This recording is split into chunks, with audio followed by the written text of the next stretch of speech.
Assalamualaikum warahmatullahi wabarakatuh. Hai Sobat JKN, balik lagi dengan podcast kami BPJS Kesehatan Kantor Cabang Lubuk Linggau. Perkenalkan, nama saya Weni Irma Suryani. Hari ini kita akan mengangkat tema kepesertaan JKN, kunci utama perlindungan kesehatan. Bersama narasumber kita ada Bapak, dengan Bapak siapa Pak? Saya Berry. Sebagai apa Bapak? RO ya? Berry RO. Baik, sebelum kita mulai jangan lupa like, komen, dan share ya dengan teman-teman, saudara, ataupun kerabatnya. Oh ya, nanti kalau ada pertanyaan bisa juga ditanya di kolom komentar ya teman-teman. Baik, sebelum kita bahas lebih lanjut, apa sih Kak perbedaan BPJS, JKN, dan juga KIS itu apa sih Kak? Oh, langsung. Iya. Oke.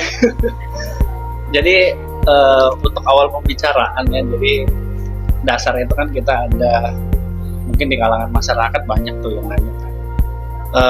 Kadang ada yang mikir KIS sama BPJS Kesehatan itu beda kan ya. Betul. Dia bilang, saya punya kartu BPJS, saya juga punya kartu KIS gitu ya. Yeah. Nah, dari awal dulu, jadi BPJS Kesehatan itu kalau kita dari singkatan nama ya, singkatan namanya itu Badan Penyelenggara Jaminan Sosial.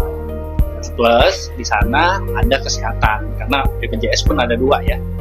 Yang kita fokus pada BPJS Kesehatan. Nah, BPJS Kesehatan itu badan penyelenggaranya. Jadi kalau ibarat rumah, BPJS Kesehatan itu rumahnya dulu gitu ya. Nah, di dalam BPJS Kesehatan, di dalam rumah itu tugas BPJS Kesehatan apa? Nah, tugas BPJS Kesehatan itu tadi menyelenggarakan program JKN-nya. Baru ketemu tuh JKN ya. Yeah. Dari BPJS Kesehatan turun ke JKN.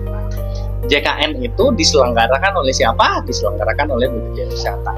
Atau kita balik misalnya, BPJS Kesehatan itu tugasnya apa? Tugasnya menjalankan program JKN-nya itu tadi.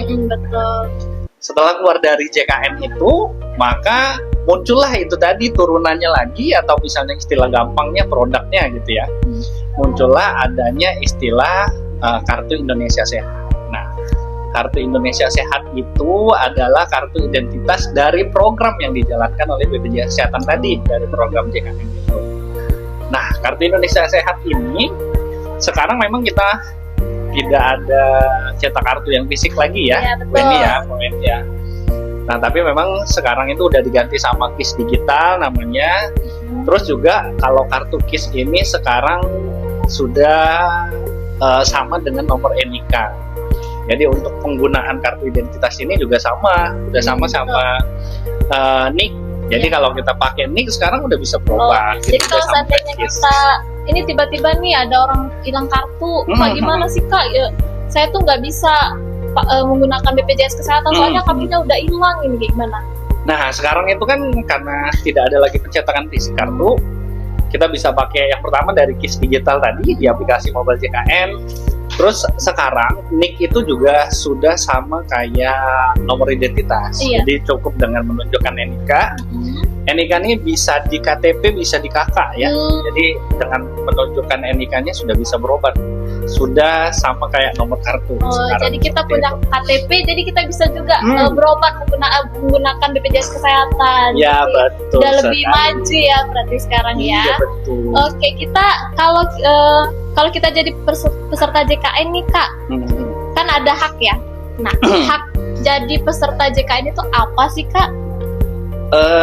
Kalau kita bicara masalah hak, yang pasti memang yang paling besar di kalangan masyarakat pasti kan kalau dia sudah terdaftar haknya apa. Yang paling inti adalah pasti dia hak mendapat pelayanan kesehatan. Pasti dia kalau sudah terdaftar ya dia berhak untuk mendapat pelayanan kesehatan gitu ya. Pertama pelayanan kesehatan. Nah, itu kalau misalnya kita ambil lagi urutannya, berarti dia juga berhak terdaftar di fasilitas kesehatan yang mau dia pilih.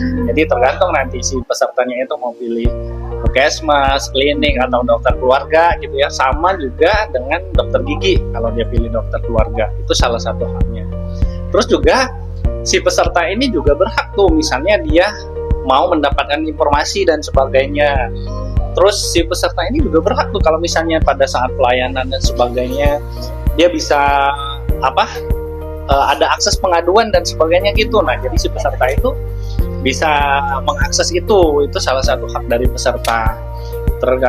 Paling penting juga, kadang kan di masyarakat, apalagi di era beberapa kali ya, kita di Indonesia diserang dengan misalnya adanya kebocoran data dan sebagainya. Nah, kalau kita bicara masalah hak peserta, itu tadi salah satunya bisa juga bahwa BPJS Kesehatan harus menjaga identitas dari peserta itu. Ada kewajiban untuk menjaga identitas peserta ya Kak ya. Karena salah satu, kalau peserta sudah terdaftar kan dia penyerahan data tuh ke BPJS Kesehatan. Nah, kita juga dari sisi pesertanya kita harus menjaga identitas maupun data peserta tersebut. Gitu. Ya.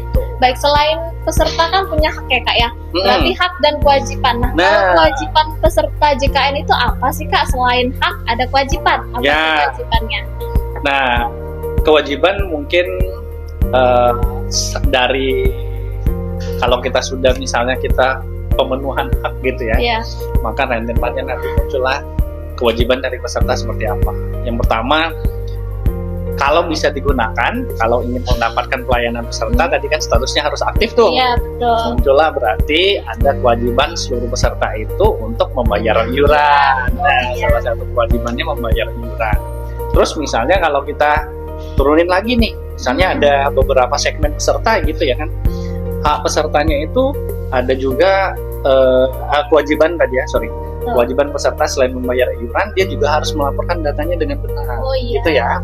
Karena kalau misalnya data yang mau dilindungi tadi dari sisi hak gitu ya, nah si peserta juga harus berkewajiban data yang disampaikan, data yang disampaikan juga data yang benar, termasuk kalau misalnya dari sisi pekerja, pelaporan gajinya yang benar gitu ya, pelaporan alamat, identitas, anggota keluarga dan sebagainya. Betul. Nah, nomor handphone juga yang paling utama, nomor handphone ini kan juga bisa nanti kan implikasinya bisa ke pemberian informasi, misalnya pendaftaran aplikasi dan sebagainya. Nah, itu termasuk dalam kewajiban-kewajiban peserta yang memang harus ditaati oleh peserta, karena seluruh ini itu sudah berdasarkan kembalinya nanti si peserta harus mentaati seluruh peraturan yang biar seimbang ya Kak ya, hak dan kewajiban ya. Betul sekali. Oh iya Kak, kadang peserta tuh ada nanya Kak, kok saya nih ada yang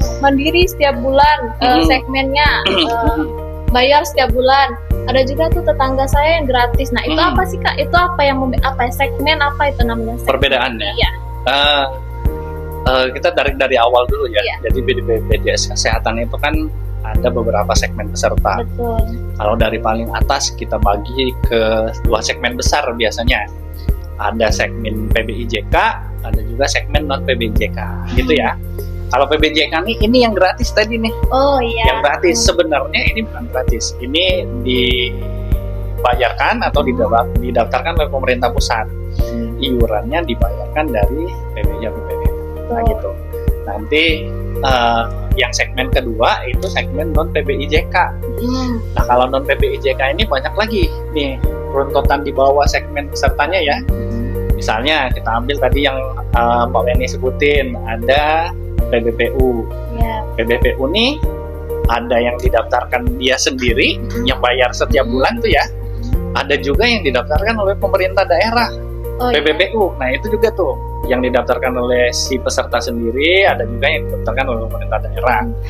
Ada juga namanya PPU. PPU itu pekerja penerima upah. Nah kalau pekerja penerima upah ini banyak lagi turunannya. Misalnya ada TNI Polri dan sebagainya, pegawai swasta dan sebagainya. Nah itu dibayarkan oleh si pemberi kerja dan juga si pekerjanya. Dipotong gaji nih. Kalau yang ini dia tetap bayar iuran, tapi ada pemotongan iurannya. Itu segmen yang non PBI. Nah, kalau misalnya kita turun lagi, ada juga yang bukan pekerja, misalnya ada yang investor, veteran dan sebagainya. Itu beberapa segmen dari segmen peserta gitu ya. Nah, gitu. Kalau kakak bilang tadi kan ada segmen PBPU mandiri ya Kak ya, atau yang bayar sendiri. Nah, kalau besaran iuran yang harus dibayarkan peserta kalau PBPU mandiri itu berapa sih? Kalau PBPU mandiri itu iurannya kalau kelas 1 itu 150.000 per orang per bulan. gitu ya. Kalau kelas 2 itu 100.000 per orang per bulan. Kalau kelas 3 itu yang dibayarkan oleh si pesertanya 35.000. Tapi sebenarnya iurannya ini 42.000 sebenarnya. Tapi sisanya itu sisa dari 35.000, 7.000 itu ada bantuan iuran dari pemerintah. Namanya subsidi iuran dari pemerintah. Jadi si pesertanya cuma bayar 35.000 nih untuk yang kelas 3. Nah, kalau untuk yang mandiri nih itu tadi iurannya segitu, dia satu kakak harus didaftarkan. Seperti itu. Berarti kalau kelas 1 150, kalau kelas 2 itu 100.000, kalau kelas 3 itu 35.000 kalau peserta mandiri ya Pak ya? Ya, betul. BPPU mandiri ya? Iya. Kalau besar iuran pekerja penerima upah atau PNS atau KPDC itu berapa sih Kak? Kalau PPU kita biasanya sebut PPU ya, iya, pekerja penerima upah. Nah, pekerja penerima upah ini iurannya, kalau total iurannya itu adalah 5% dari gaji yang diterima. Iya. 5% dari gaji yang diterima. Nah, 5% ini ada pembagiannya lagi nih Mbak Weni. 4%-nya dibayarkan oleh pemberi kerjanya. Kalau misalnya memang dia PPN, Satkernya dan sebagainya gitu ya. Kalau perusahaan ada tergantung dia bekerjanya di mana nih. 4% dibayarkan oleh pemberi kerjanya, 1% baru dipotong dari gaji karyawannya.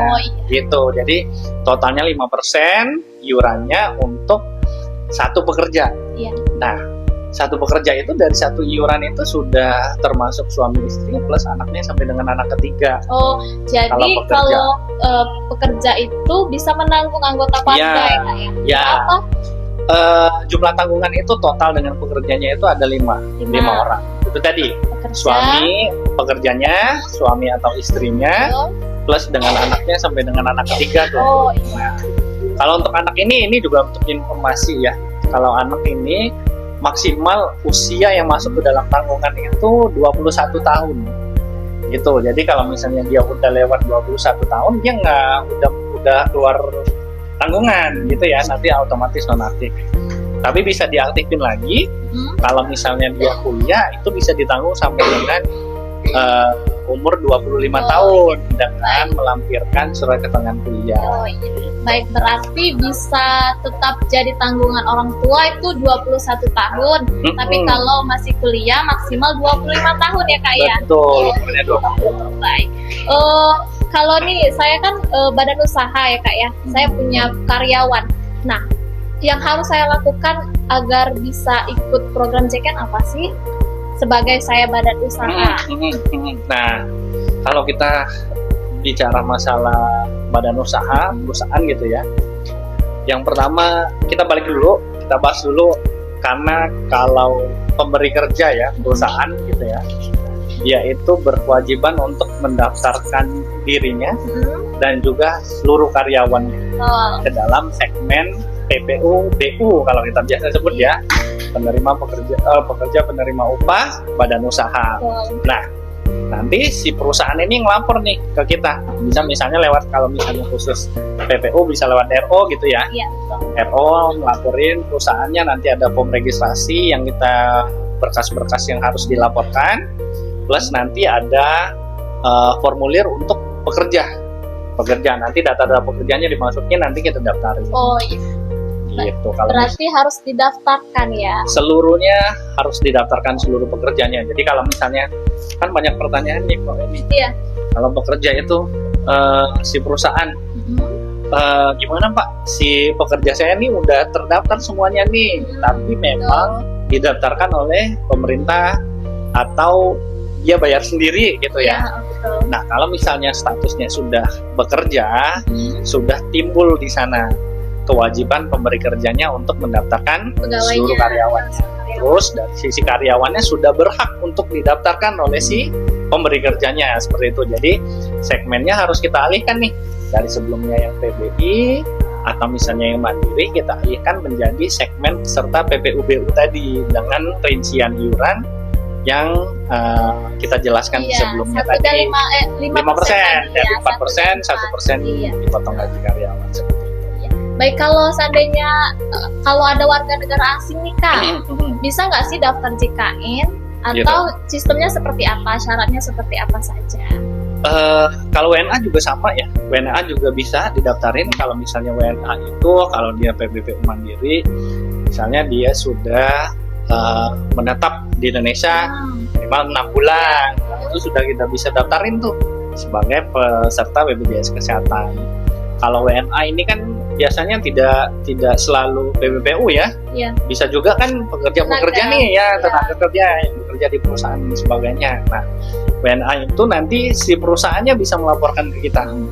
Nah, kalau untuk proses pendaftarannya nanti ada beberapa berkas yang dilampirin mau ini, misalnya kita segitu ya, surat izin tinggal di Indonesia, terus di kita itu juga ada surat keterangan bekerja, misalnya pelaporan dari Naker dan sebagainya itu dilampirin, nanti data-data si pesertanya juga dilampirin.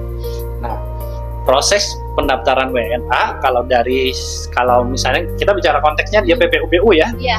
iurannya tetap sama tadi, Sama mengacu ya, ke sesuai dengan gaji. ya sesuai dengan gaji minimal UMK atau UMP sampai dengan 4 juta dia di kelas 2, 4 juta sampai dengan 12 juta dia di kelas 1 gitu. Kalau WNA kan biasanya gajinya lumayan ya, Iya. ini ya, tapi tetap untuk penghitungan iurannya dia tetap di batas iuran Maksimal 12 ya. juta tadi gitu kalau kalian. Kalau mereka pulang ke negaranya, status kepesertaannya gimana itu Kak?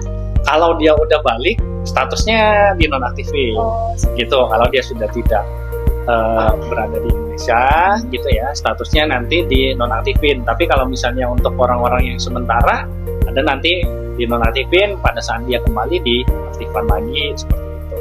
Gitu. Jadi kalau misalnya proses dia balik ke luar negeri, kepesertaannya nonaktif, dinonaktif. baik, kalau balik lagi cerita kakak tadi kan pekerja ya Pak, kayak kalau seandainya tidak bekerja lagi, itu kalau mau mengaktifkan lagi itu harus menunggu berapa lama sih Kak?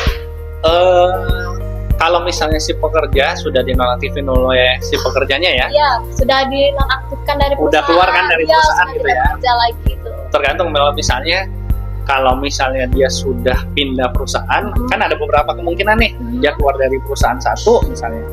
Kalau dia sudah bekerja lagi, nanti bisa didaftarkan langsung tuh oleh si perusahaan yang baru. Oh iya. Tapi kalau belum bekerja, si pesertanya bisa melaporkan lagi kembali untuk didaftarkan ke PBPU tadi, ke peserta mandiri atau yang bayar sendiri, iya. nanti tergantung si pesertanya mau kelas berapa gitu ya.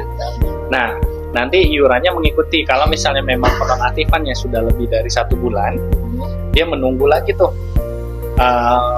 Sama dengan skema PBPU Mandiri yang lain, jadi dia pelaporan pendaftaran ulang gitu ya. Tapi kalau misalnya dia belum 1 bulan, dia bisa langsung pendaftaran, nanti iurannya bisa langsung muncul. Oh, Jadi dia bisa langsung aktif mandiri. Jadi biasanya kita saranin ke peserta kalau misalnya sudah dinonaktifin bisa langsung dilaporkan kembali. Jadi nggak ada jeda gitu Ya, untuk proses nonaktif atau aktif pesertanya. Iya, Lebih safety buat si Iya. peserta. Sebenarnya kalau sebelum 1 bulan bisa kita aktifkan kembali, tapi statusnya PBPU Mandiri ya. Ya, dia harus Tapi daftar kalau ulang tuh. sudah lebih dari 1 bulan, dia harus menunggu 14 hari ya. Iya. Gitu. Oh iya. Baik. Kalau Oh ya, baik, terakhir ya Kak ya.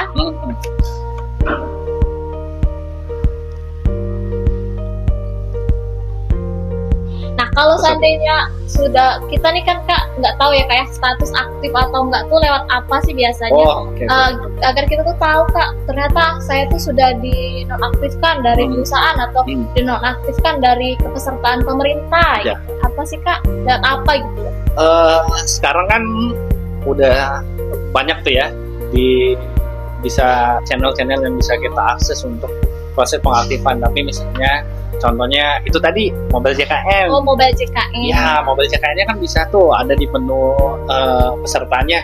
Dia bisa cek statusnya masih aktif atau iya, enggak baik, lewat aplikasi. lewat aplikasi Mobile Oh. JKN. Nah, terus juga bisa misalnya dia chat ke WA Pandawa. Oh, Pandawa. WA Pandawa hanya kan di 0811 8 165 165 tuh bisa dicek di situ misalnya konfirmasi ke Pandawa ada status, nanti muncul tuh statusnya masih aktif atau tidak aktif dan sebagainya. Itu salah satu cara yang memudahkan peserta untuk Tahu pengecekan statusnya. Betul tadi. Kalau dari perusahaan mah gampang, dia punya bisa juga diakses via e-Dabuk. Kalau misalnya nih si pekerja itu masih punya akses ke PIC Iya, gitu ya, dia masih bisa cek di aplikasi e-dabu perusahaannya. Tapi kan kemungkinan biasanya kan kalau peserta yang udah nonaktif kan Sudah akses tidak ke komunikasi ya lagi akses ke ya, PIC. Kak, ya.